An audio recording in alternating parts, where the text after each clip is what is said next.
nongeye kubasuhuza nyumvira kano kantu witonze ugatega amatwi.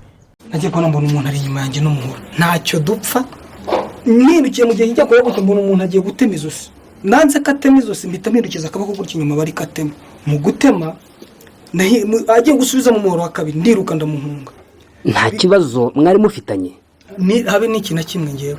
Yashatse kune mu mutwe ntega akaboko ahita atema akaboko, arangije gutema akaboko ashaka kongera kuzamura umupanga ngane mu mutwe ndirukankanyizwa n'amaguru. Ubwo nirukase ndi kuvirirana amaraso mu muhanda mpita njya ku kigo nderabuzima cya Matyazo babasha guhagarika iva ry'amaraso kugira ngo ntaza kubura amaraso nkapfa. Nibwo naje gusubira inyuma gatonya mpita njyana ikirego kuri RIB basanga wa mugabo arakigaragambye afite umupanga mu ntoki. Ako kanya polisi yambika amapingu uyu mugabo bahita bamujyana ku ishami ry'ubugenzacyaha RIB.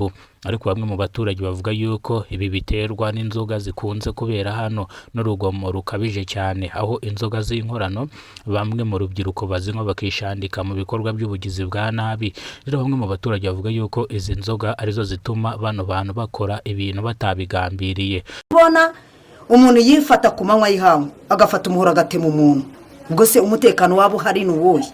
Leta imanuke icuru urugomo rwo kuba banywa ibiyobyabwenge biveho neza nibivaho kagini zagira amahoro. Haboneka urumogi, hakaboneka inzoga zino z'inkorano. Yagerageje kunkubita umupanga mu mutwe ndakinga ntega akaboko ahita atema akaboko, mpindukiye ashaka kunema no kuguru mpita nirukanka nabarwa n'amaguru yanjye.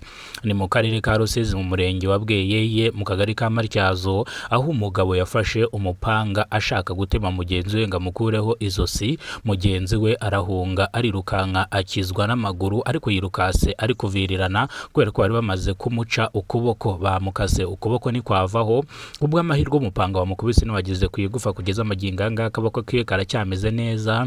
Uyu musore yahise yihutira kujya kwa muganga. Magingo aya ngaya murabona yuko apfutse ariho ibipfuko.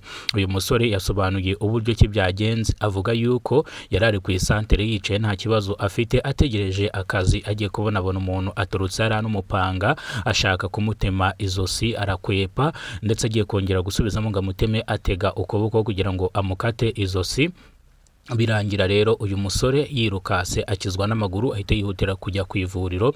Uyu musore rero watemye uyu muhungu mu kigero cy'imyaka 28 y'amavuko yataye muri yombi n'ishami ry'ubugenzacyaha RIB akurikiranwe icyaha cyo gukubita no gukomeretsa. Iki cyajyanishwe igifungo kitarenze imyaka 5 ndetse kigomba no kugabanuka kikageza ku myaka 3 n'urugomo rukabije.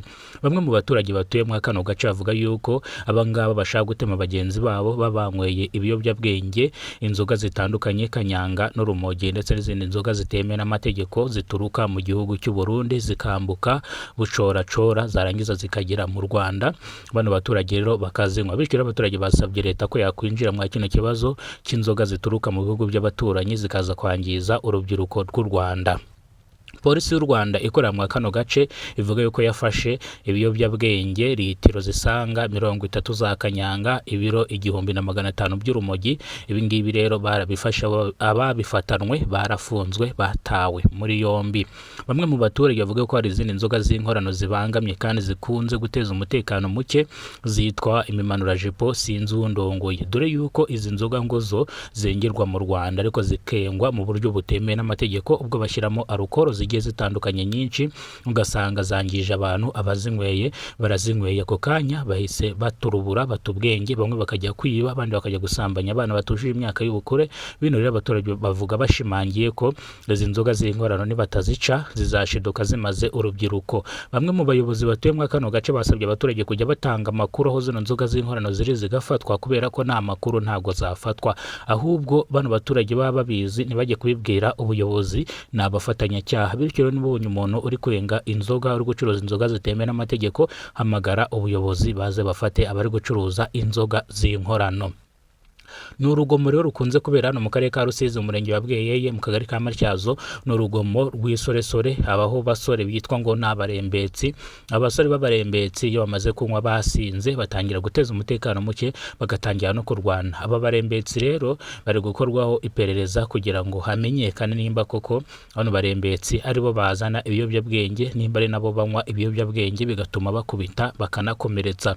Hari umusaza nawe watanze ubuhamya avuga yuko bano barembetsi bamukubise bakamwambura imyenda agataha yabunuje, nawe byaramubabaje kandi bimutera agahinda. Uyu musaza avuga yuko avuze ko ari abarembetsi bamuhindura umusazi, bavuga yuko ngo ari kubeshya kandi kumbe baramukubise bamwambura imyenda yose ngo ataha yabunuje nk'uko agiye byumva mu kiganiro twagiranye nawe.